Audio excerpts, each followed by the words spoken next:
ಎಲ್ಲರೂ ಹೇಗಿದ್ದೀರಾ? ಎಣ್ಣೆ ಬದನೆಕಾಯಿ ಮತ್ತು ಜೊತೆಗೆ ಸಾಫ್ಟಾಗಿರೋಂಥ ಅಕ್ಕಿ ಚಪಾತಿ ಮಾಡೋದು ಹೇಗೆ ಅಂತ ನೋಡೋಣ ಬನ್ನಿ. ಈಗ ಹುರ್ಕೊಳ್ಳಿಕ್ಕೆ ಮಸಾಲೆ ಮಾಡ್ಕೊಳ್ಳಿಕ್ಕೆ ಬೇಕಾಗಿರುವಂಥ ಪದಾರ್ಥಗಳು: 2 ಟೇಬಲ್ ಸ್ಪೂನ್ ಕಡಲೆಬೀಜ, 9 ರಿಂದ 10 ಗೋಡಂಬಿ, ಶುಂಠಿ ಬೆಳ್ಳುಳ್ಳಿ, 1 ಇಂಚಷ್ಟು ಚಕ್ಕೆ, ಒಂದು 5-6 ಲವಂಗ, ಬ್ಯಾಡಗೆ ಮೆಣಸಿನ್ಕಾಯಿ, ಒಣಮೆಣಸಿನ್ಕಾಯಿ, ಸ್ವಲ್ಪ ಕರಿಬೇವು, 2 ಟೊಮ್ಯಾಟೊ, 1 ಕಪ್ಪಷ್ಟು ತೆಂಗಿನಕಾಯಿ, ಸ್ವಲ್ಪ ಕೊತ್ತಂಬರಿ. ಈಗ ಮಸಾಲಾನ ಫ್ರೈ ಮಾಡ್ಕೊಳ್ಳೋಣ. ಒಂದು ಬಾಣಲಿಗೆ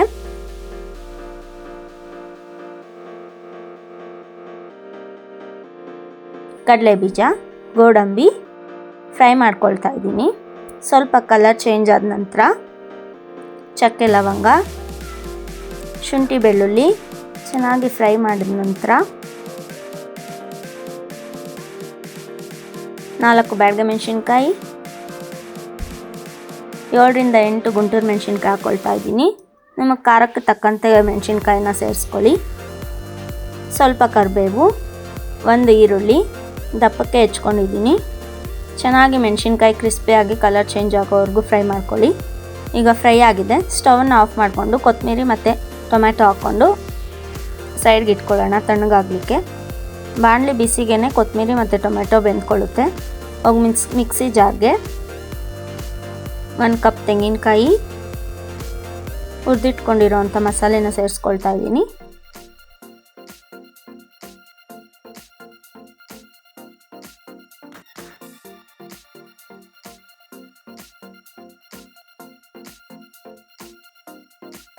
ಒನ್ ಟೇಬಲ್ ಸ್ಪೂನ್ ಅಷ್ಟು ಧನಿಯಾ ಪೌಡರ್ನ ಸೇರಿಸ್ಕೊಂಡು ಸ್ವಲ್ಪ ನೀರನ್ನು ಹಾಕ್ಕೊಂಡು ಚೆನ್ನಾಗಿ ನುಣ್ಣಗೆ ಪೇಸ್ಟ್ ಮಾಡ್ಕೊಳ್ಳಿ.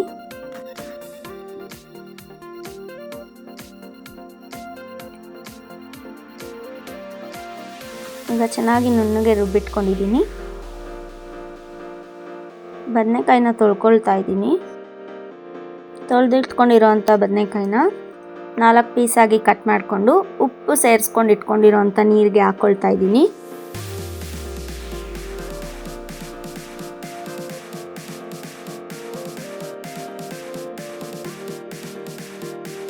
ನೀರಿಗೆ ಉಪ್ಪು ಹಾಕ್ಕೊಳ್ಳಿ, ಇಲ್ಲಾಂದರೆ ಬದನೆಕಾಯಿ ಕಪ್ಪಗಾಗುತ್ತೆ. ನಾನು 8 ರಿಂದ 10 ಬದನೆಕಾಯಿನ ತೊಗೊಂಡಿದ್ದೀನಿ. ಸುಮಾರು ಒಂದು 300 ಗ್ರಾಮ್ ಅಷ್ಟು. ಈಗ ಕಟ್ ಮಾಡಿ ಇಟ್ಕೊಂಡಿರೋವಂಥ ಎಲ್ಲ ಬದನೆಕಾಯಿಗೂ ರುಬ್ಬಿಟ್ಕೊಂಡಿರೋವಂಥ ಮಸಾಲೆನ ಸ್ಟಫ್ ಮಾಡ್ತಾ ಇದ್ದೀನಿ. ಮಸಾಲೆ ಎಲ್ಲ ತುಂಬಿಸ್ಕೊಂಡು ರೆಡಿ ಮಾಡಿ ಇಟ್ಕೊಂಡಿದ್ದೀನಿ. ಈಗ ಒಗ್ಗರಣೆ ಮಾಡ್ಕೊಳ್ಳೋಣ ಬನ್ನಿ.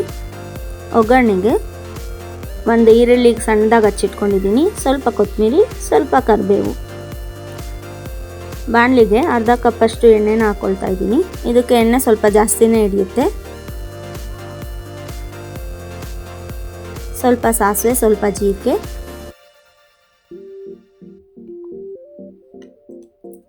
ಈರುಳ್ಳಿ,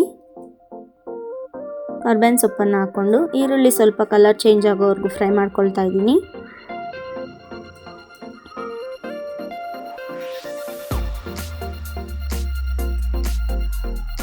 ರುಚಿಗೆ ತಕ್ಕಷ್ಟು ಉಪ್ಪು,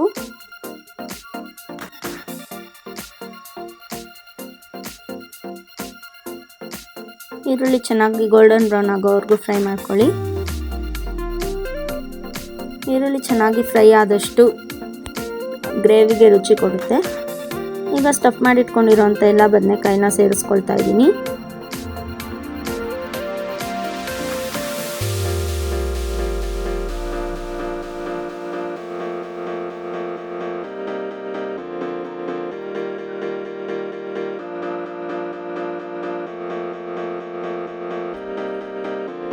ಚೆನ್ನಾಗಿ ಮಿಕ್ಸ್ ಮಾಡ್ಕೊಳ್ತಾ ಬೇಯಿಸ್ಕೊಳ್ಳಿ.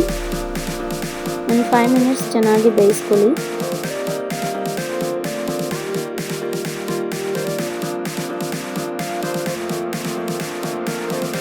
ಬದನೆಕಾಯಿ ಚೆನ್ನಾಗಿ ಸ್ವಲ್ಪ ಕೆಂಪಗೆ ಫ್ರೈ ಆಗೋವರೆಗೂ ಬೇಯಿಸ್ಕೊಳ್ಳಿ.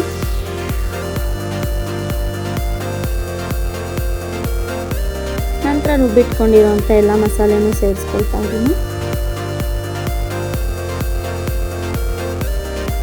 ಈಗ ನಿಮಗೆ ಎಷ್ಟು ಬೇಕೋ ಅಷ್ಟು ನೀರನ್ನು ಆ್ಯಡ್ ಮಾಡಿಕೊಂಡು ಚೆನ್ನಾಗಿ ಕುದಿಸ್ಕೊಳ್ತಾ ಲಿಡ್ಡನ್ನು ಕ್ಲೋಸ್ ಮಾಡ್ಕೊಳ್ತಾ ಬೇಯಿಸ್ಕೊಳ್ಳಿ.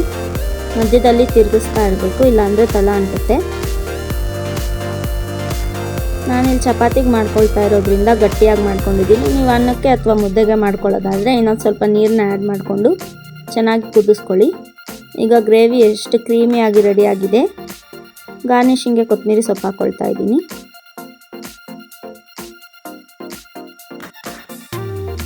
ಈಗ ಅಕ್ಕಿ ಹಿಟ್ಟಿನಿಂದ ಸಾಫ್ಟಾಗಿ ಚಪಾತಿ ಮಾಡೋದು ಹೇಗೆ ಅಂತ ನೋಡೋಣ ಬನ್ನಿ. ಒಂದು ಪಾತ್ರೆ ಇಟ್ಕೊಂಡು 3 ಕಪ್ನಷ್ಟು ನೀರನ್ನ ಸೇರಿಸ್ಕೊಳ್ತಾ ಇದ್ದೀನಿ. ನಾನು 3 ಕಪ್ನಷ್ಟು ಅಕ್ಕಿ ಹಿಟ್ಟನ್ನು ತೊಗೊಂಡಿದ್ದೀನಿ. 1 ಕಪ್ ಅಕ್ಕಿ ಹಿಟ್ಟಿಗೆ 1 ಕಪ್ ಅಷ್ಟು ನೀರು ಅಳತೆಯಲ್ಲಿ ಸೇರಿಸ್ಕೊಳ್ಳಿ. 2 ಟೇಬಲ್ ಸ್ಪೂನ್ ಅಷ್ಟು ಎಣ್ಣೆನ ಹಾಕ್ಕೊಳ್ತಿದ್ದೀನಿ. ರುಚಿಗೆ ತಕ್ಕಷ್ಟು ಉಪ್ಪು. ನೀರು ಚೆನ್ನಾಗಿ ಬಾಯ್ಲ್ ಆಗಬೇಕು. ಈಗ ನೀರು ಚೆನ್ನಾಗಿ ಕುದ್ದಿದೆ. ಹಿಟ್ಟನ್ನು ಸೇರಿಸ್ಕೊಳ್ಳೋಣ.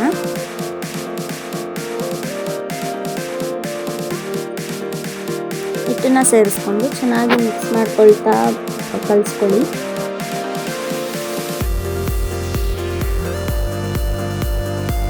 ನೀರು ಒಂದು ಕುದಿ ಚೆನ್ನಾಗಿ ಕುದ್ದಿದ ನಂತರ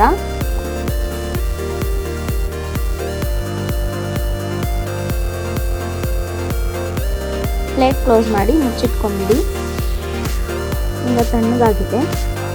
ಒಂದು ತಟ್ಟೆಗೆ ಟ್ರಾನ್ಸ್ಫರ್ ಮಾಡಿಕೊಂಡು ನೀರನ್ನ ಚಿಮ್ಕಿಸ್ಕೊಳ್ತಾ ಒಂದು ಬೌಲಲ್ಲಿ ತಣ್ಣೀರನ್ನ ಇಟ್ಕೊಳ್ಳಿ. ನೀರು ಚಿಮ್ಕಿಸ್ಕೊಳ್ತಾ ಸಾಫ್ಟಾಗಿ ಕಲಿಸ್ಕೊಳ್ತಾ ಬನ್ನಿ. ಚಪಾತಿ ಹಿಟ್ಟಿನ ಅದಕ್ಕೆ ಸಾಫ್ಟಾಗಿ ಕಲಿಸ್ಕೊಳ್ಬೇಕು. ಇನ್ನು ಸ್ವಲ್ಪ ಬೆಚ್ಚಗಿದ್ದಂಗೆ ಕಲಿಸ್ಕೊಳ್ಳಿ. ಅವಾಗ ಇನ್ನೂ ಸ್ವಲ್ಪ ಸಾಫ್ಟಾಗಿ ಬರುತ್ತೆ.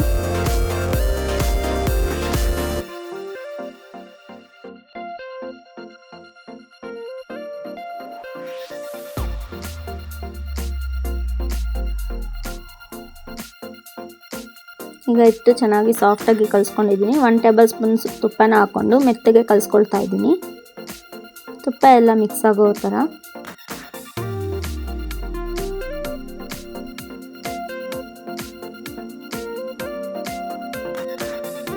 ಈಗ ಚಪಾತಿನ ತಿಕ್ಕೊಳ್ಳೋಣ. ಒಂದು ಬೌಲಲ್ಲಿ ಅಕ್ಕಿ ಹಿಟ್ಟನ್ನು ತೊಗೊಂಡಿದ್ದೀನಿ. ಈಗ ಕಲಸಿಟ್ಕೊಂಡಿರೋ ಅಂಥ ಚಪಾತಿ ಹಿಟ್ಟಿನದು ಕಲಿಸ್ಕೊಂಡಿರೋ ಅಂಥ ಹಿಟ್ಟಿನಲ್ಲಿ ಒಂದು ಪ್ರಮಾಣದಷ್ಟು ಹಿಟ್ಟನ್ನು ತೊಗೊಂಡು ಅಕ್ಕಿ ಹಿಟ್ಟಲ್ಲಿ ಅದ್ದಿ ಚಪಾತಿ ಥರ ಲಟ್ಟಿಸ್ಕೊಳ್ಳೋಣ. ಲೈಟಾಗಿ ಒತ್ಕೊಳ್ಳಿ, ಪ್ರೆಷರ್ ಬಿಡಬೇಡಿ. ಹೆಂಚು ಕಾದಿದೆ, ಚಪಾತಿನ ಹಾಕೊಳ್ಳೋಣ. ಮೀಡಿಯಮ್ ಫ್ಲೇಮ್ ಇಟ್ಕೊಂಡು 2 ಕಡೆ ಚೆನ್ನಾಗಿ ಸುತ್ಕೊಳ್ಬೇಕು.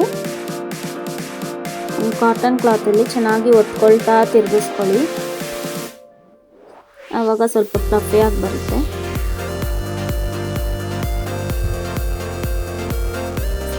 ಈಗ 2 ಸೈಡ್ ರೆಡ್ಡಾಗಿ ಸುತ್ತಿಟ್ಕೊಂಡಿದ್ದೀನಿ. ತುಪ್ಪ ಹಾಕ್ಕೊಂಡು ಚೆನ್ನಾಗಿ ಸುತ್ಕೊಳ್ತಾ ಇದ್ದೀನಿ.